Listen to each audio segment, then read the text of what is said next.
6월 30일 법률방송 러투데이 시작하겠습니다. 첫 소식입니다. 박상기 연세대 법학전문대학원 교수가 법무부 장관 후보자로 지명된 가운데 검찰총장 인선도 속도를 내고 있습니다. 법무부가 오늘 검찰총장 후보 추천위원회를 구성했다고 밝혔는데 추천위는 다음 주 월요일 회의를 열고 곧바로 복수의 검찰총장 후보를 추천하기로 했습니다. 정순영 기자입니다. 오늘 검찰총장 후보 추천위원회는 당연직 5명, 비당연직 4명, 이렇게 모두 9명으로 꾸려졌습니다.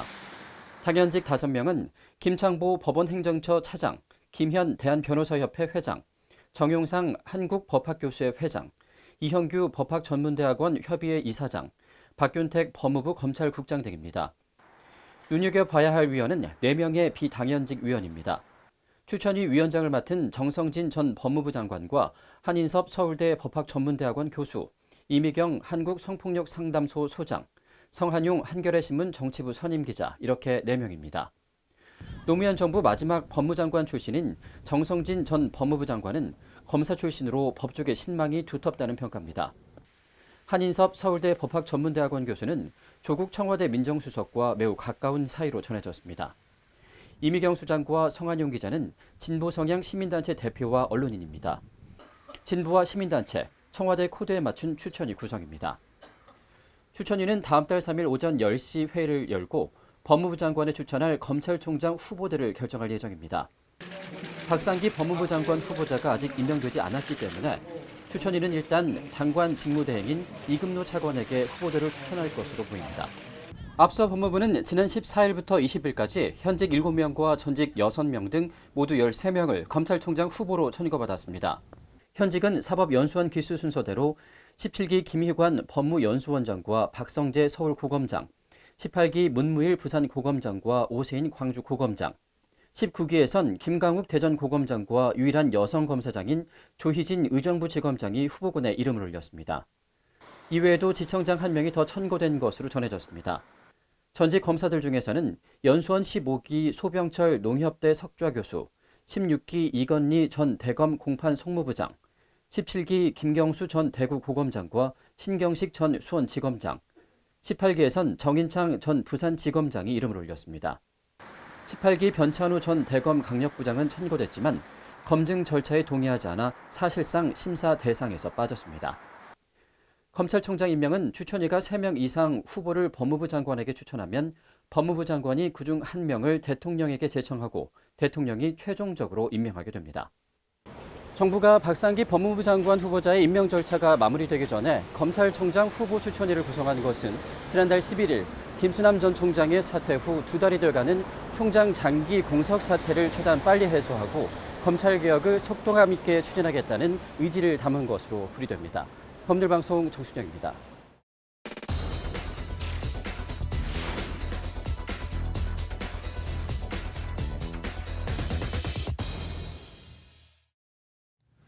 네, 우병우 전 민정수석이 자신의 직권남용 혐의 등 재판에서 최순실 씨 조카 장시호 씨가 자신에게 불리한 진술을 하자 절 아세요라면서 직접 신문을 했다고 하는데 이슈플러스 오늘은 우병우 전 수석 재판 얘기 좀 해보겠습니다. 스튜디오에 석대성 기자 나와 있습니다. 석 기자, 어제 재판에 다녀왔죠? 예. 장시호 씨 증언 내용을 보니까 최 씨가 민정수석실 자료를 받아왔다 이렇게 얘기를 하던데 이게 무슨 말인가요? 네, 장시호 씨는 이모 최순실 씨가 네. 아침마다 청와대에서 봉투에 밀봉된 서류를 받았다 이렇게 진술을 했습니다. 청와대 서류를 아침마다 받았다고요? 예, 그렇습니다. 검찰 질문에 이제 그렇다고 이제 대답을 한 건데요. 네. 이렇게 받은 자료 중에는 청와대 민정수석실에 인사 검증 자료도 있었다는 게 장시호 씨 진술입니다. 네. 최 씨가 박근혜 전 대통령에게 추천한 여러 인사에 대해서 민정수석실에서 검증한 자료를 최 씨가 되받아 왔다는 겁니다. 네. 최순실 씨가 인사를 추천하면은 민정수석실에서 해당 인사를 검증하고 그거를 앉아서 받아왔다는 얘기인데 구체적인 사례가 있나요? 네, 관련해서 이런저런 얘기들이 많이 나와 있는데 네. 장시호 씨가 이제 최순실 씨에게 직접 들은 거는 네. 아릴랑 TV 사장이 앉힐 인사를 최순실 씨가 장시호 씨에게 추천하라고 했다는 사례입니다. 장시호 씨가 무슨 언론계 인사도 아니고 무슨 방송사 TV 사장을 장시호 씨 보라고 추천하라고 했다는 건가요? 예, 이모 최순실 씨의 이제 요청을 받고 네. 장시호 씨는 이제 평소에 알던 방송계 인사를 최 씨에게 추천을 했다고 하는데요. 네. 이 방송계 인사와 최순실 씨 또 이렇게 장시호 씨 셋이서 술자리도 가졌다고 합니다. 뭐 그래서 이 인사는 임명이 됐나요? 결과적으로 이제 탈락을 했다고 합니다. 네. 민정에서 이제 검증을 했는데 네. 땅 투기와 관련해서 문제가 있다더라. 그래서 탈락시켰다. 이렇게 최순실 씨가 말했다는 게 장시호 씨 진술입니다. 뭐 실제로 임명된 사례들도 있나요? 예, 장시호 씨는 2016년 2월경 네. 최순실 씨 지시로 김종 전 문체부 차관으로부터 인사 관련 서류를 받아서 네. 윤전추 전 행정관에게 전달을 했다고 합니다. 근데 이 서류가 윤 전 행정관에게 전달이 되고 하루 네. 만에 문체부 1차관이 박민관에서 정관주로 바뀌고 네. 그리고 이제 문체부 국과장 6명이 경질됐습니다. 네. 관련해서 당시 김종 차관이 장시호 씨에게 최순실 씨를 가리키면서 네. 정말 대단하십니다라고 이제 말했다는 것이 장시호 씨 진술입니다. 장시호 씨 진술만 놓고 보면은 해당 문체부 인사를 최순실 씨가 했고, 뭐 민정수석실은 들러리를 섰고, 그래서 김정 전 차관이 대단하다고 감탄을 했다는 얘기가 되는데 네. 우병우 전 수석 반응은 어떻던가요? 한마디로 이제 우 전 수석 측 주장은 네. 오직 추측에 의한 잘못된 단정이다. 네. 뭐 이렇게 정리할 수 있는데요. 네.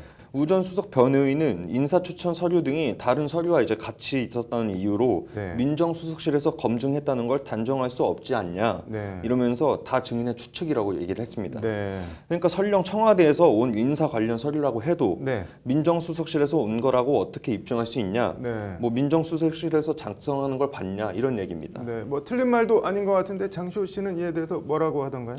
이 장시호 씨는 거기 포스트잇에 민정수석실 검증 중 이렇게 써 있었다고 받아쳤습니다. 네. 이후에 이제 양측이 감정 싸움으로 이제 좀 치다듬면서 우 전 수석 변호인이 갑자기 장 씨가 특검 수사 당시에 조사에 협조해서 아이스크림을 받았다는 언론 보도를 언급하면서 사실이냐고 이렇게 물었는데요. 네. 관련해서 이제 방청석에서는 우 전 수석 지지자들이 장 씨를 비웃으면서 야유를 퍼붓기도 했습니다. 네. 장시호 씨는 급기야 눈물도 흘렸고요. 네.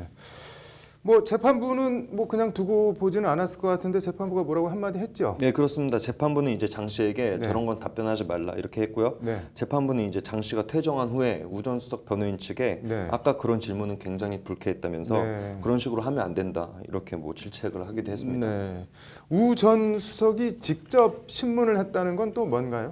예, 우 전 수석 피고인인 동시에 셀프 변호사 역할도 했는데요. 네. 재판장 허락이나 양해도 없이 우 전 수석은 영재센터 관련해서 실제로 민정수석실 직원을 만나거나 통화한 적이 있냐 이렇게 물었고 네. 장시호 씨는 없다고 얘기를 했습니다. 네. 이후 우 전 수석은 저 아세요? 이렇게 공격적으로 이제 물어보기도 했는데 네. 장 씨는 이제 아닙니다라고 대답을 했고 네. 방청석에서는 또 웃음과 비난이 쏟아졌습니다. 네. 그러자 이제 재판부는 방청석 2명을 퇴정시켰고 네. 앞으로는 이제 감치 조치도 할 거라고 이제 경고를 했습니다. 네. 우 전 수석 지지자들은 증언을 마치고 나가는 장시호 씨를 향해서 네. 똑바로 살아라 뭐 이런 얘기를 하는 등 법정이 다소 어수선했습니다. 네. 뭐 똑바로 살아라. 뭐 어쨌든 참 와닿는 말입니다. 잘 들었습니다. 네, 이슈 플러스 석대성 기자였습니다.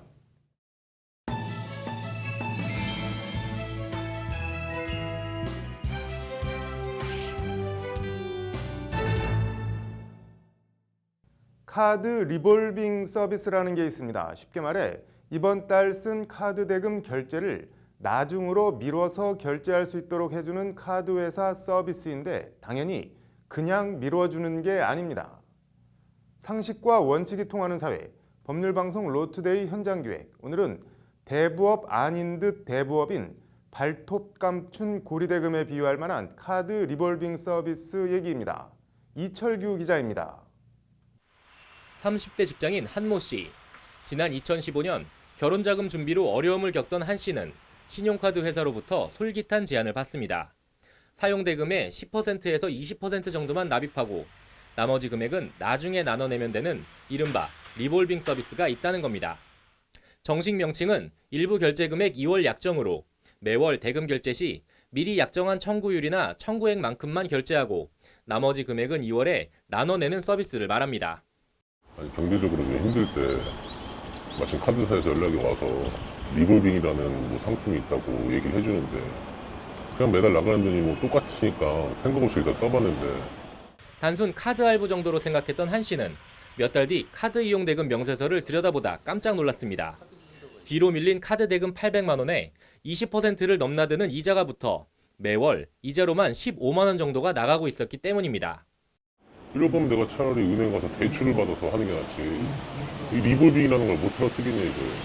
아니, 물론 내가 썼으니까 할 말은 없는데 카드 수수료가 이 정도라고 누가 생각을 하겠냐 이거죠. 여신금융협회 공시자료에 게재된 신용카드 리볼빙 적용 금리입니다. 롯데카드와 삼성카드, KB국민카드 모두 이용자 4명 가운데 1명 이상이 20% 이상의 고금리를 물고 리볼빙 서비스를 이용하고 있는 것으로 나타났습니다. 은행 카드도 크게 다르지 않거나 오히려 더 높은 이자율을 물리고 있습니다. 기업은행은 이용자의 5분의 1이, NH농협은행은 3분의 1, 시티은행은 무려 이용자의 3분의 2 정도로부터 20% 이상의 높은 이자를 받아가고 있는 것으로 나타났습니다. 심지어 카드 대출과 리볼빙 서비스가 연계된 이른바 대출성 리볼빙 서비스의 경우엔 이자 제한법상 최고 이자율인 연 25%를 넘겨 이자를 받는 경우도 적지 않습니다. 우리카드는 이용자의 16% 이상이, NH농협은행은 26% 이상, 시티은행과 현대카드의 경우 이용자 절반 가까이가 이자 제한법상 최고 이자율 25%를 초과하는 26에서 27.9%의 이자를 물고 있는 것으로 나타났습니다. 카드회사나 시중은행이 이자 제한법을 넘겨 이자를 받고 있지만 불법은 아닙니다. 카드 영업은 최고 27.9%까지 이자를 받을 수 있도록 한 대부업법에 적용을 받기 때문입니다. 그러나 이런 사실을 정확하게 아는 일반 카드 이용자들은 많지 않습니다. 실제로 금리를 그렇게 적용하는 줄도 몰랐고, 이렇게 따지고 보면 이제 뭐 카드업이 그다음 좀 낮고, 그다음 뭐 캐피탈사, 뭐 저축은행, 그다음 대부업 이런 식으로 가는 거잖아요. 더 큰 문제는 리볼빙 서비스를 해지하면 다음 달에 누적된 카드 대금이 한 번에 돌아온다는 점입니다. 이 때문에 이용자들은 울며 겨자 먹기로 계속 리볼빙 서비스를 이용하거나 대부업체 등에서 빚을 내 리볼빙 대금을 막을 수밖에 없습니다. 급한 마음에 우선 서비스에 가입했다가 악성 채무 수렁에 더 깊이 빠져드는 겁니다. 관련 인터넷 커뮤니티에는 리볼빙 때문에 신용불량자가 되게 생겼다는 등의 피해를 호소하는 글을 어렵지 않게 찾아볼 수 있습니다. 전달에 넘어온 그 금액들이 22%가 묻어 있어가지고 제 통상 금액 50만 원이 똑같은 거예요, 거의. 그래서 전혀 의심해 볼 수가 없었어요. 카드가 없어서 그동안 3개월 동안 안 쓰고 있었는데 계속 카드값이 나오는 거예요. 그러면서 알게 됐어요. 리볼빙이 설정되면서 손해본 게 500만 원이요. 이렇게 관련 정보를 제대로 제공하지 않는 이른바 불안전 판매를 이유로 국내 한 대형 카드 회사는 지난해 금융감독원으로부터 기관 경고를 받기도 했습니다. 하지만 일선 영업관행은 크게 달라진 게 없습니다.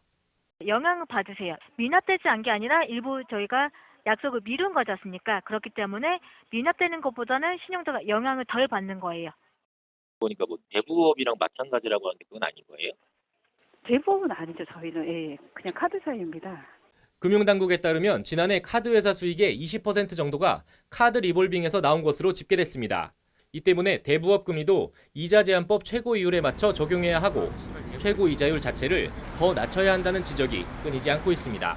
대부업에 대한 어떤 경각심이 생겨나니까 그것을 또 회피하기 위해서 카드 리볼빙 같은 서민들에게 심리적인 장벽이 적은 그런 이제 고금리 대출 상품들이 자꾸 나오고 있는데 서민들의 경우에 일단 고금리의 함정에 빠지면 절대 거기에서 헤어나질 못합니다.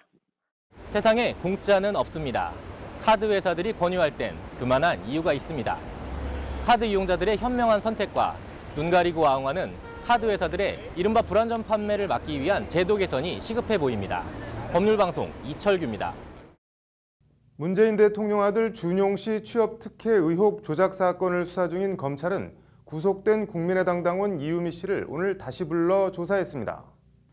서울 남부지검 공안부는 이 씨의 신병을 확보함에 따라 이준석 전 국민의당 최고위원 소환 준비에 박차를 가하는 등 국민의당 윗선으로 수사 초점을 좁혀가고 있습니다. 이 전 최고위원은 지난 5월 1일 조작된 제보를 박지원 전 국민의당 대표에게 문자 메시지로 전송한 뒤 이슈를 만들 방법 등을 문의한 것으로 알려졌습니다. 한편 이유미 씨 변호인 차현일 변호사는 오늘 입장 자료를 내고 이유미 씨가 단독 범행이라고 자백한 사실이 없음을 분명히 밝힌다며 이 씨가 단독 범행을 검찰에 자백했다는 국민의당 이용주 의원의 기자회견 내용을 부인하는 등 사건은 진실게임 양상으로 번지고 있습니다. 이어서 법조계 소식 전해드리겠습니다. 양승태 대법원장이 판사회의 상설화를 수용한 가운데 전국 법관 대표회의 소위원회가 오늘 저녁 첫 회의를 열고 구체적인 방안을 논의합니다. 서경환 서울고법 부장판사를 위원장으로 구성된 소위원회는 판사회의에 참가할 대표 법관 구성 방안과 함께 사법행정권 행사 여부까지 폭넓게 다룰 예정입니다. 서울중앙지검이 오늘 갑질 논란을 빚은 미스터피자 정우현 전 회장이 친인척 업체를 가맹점과의 거래 사이에 끼워 넣어 소위 통행세를 받았다는 공정거래법 위반 혐의와 관련해 업체 2곳을 추가로 압수수색했습니다. 최병민 대표를 이틀 연속 소환 조사한 검찰은 정 전 회장을 곧 소환할 방침입니다. 국가인권위원회가 올해로 계약 연장 상한인 4년을 채우는 영어회화 전문 강사 1,800여 명의 대규모 실직을 우려하며 교육부에 고용 안정 대책 마련을 권고했습니다. 인권위는 교육부를 포함한 정부가 비정규직 근로자 남용을 예방해야 할 책무가 있다며 4년 초과 전문 강사를 무기계약직으로 인정할 것을 촉구했습니다. 대법원이 법의 노조 통보를 받은 삼성 일반 노동조합 깃발과 현수막을 설치한 혐의로 기소된 김성환 위원장에 대해 무죄를 확정했습니다. 재판부는 해고 노동자 노조 가입 허용을 이유로 인천시가 삼성 일반 노조를 법의 노조로 통보한 것은 위법이라며 김 위원장에게 무죄를 선고한 원심을 확정했습니다.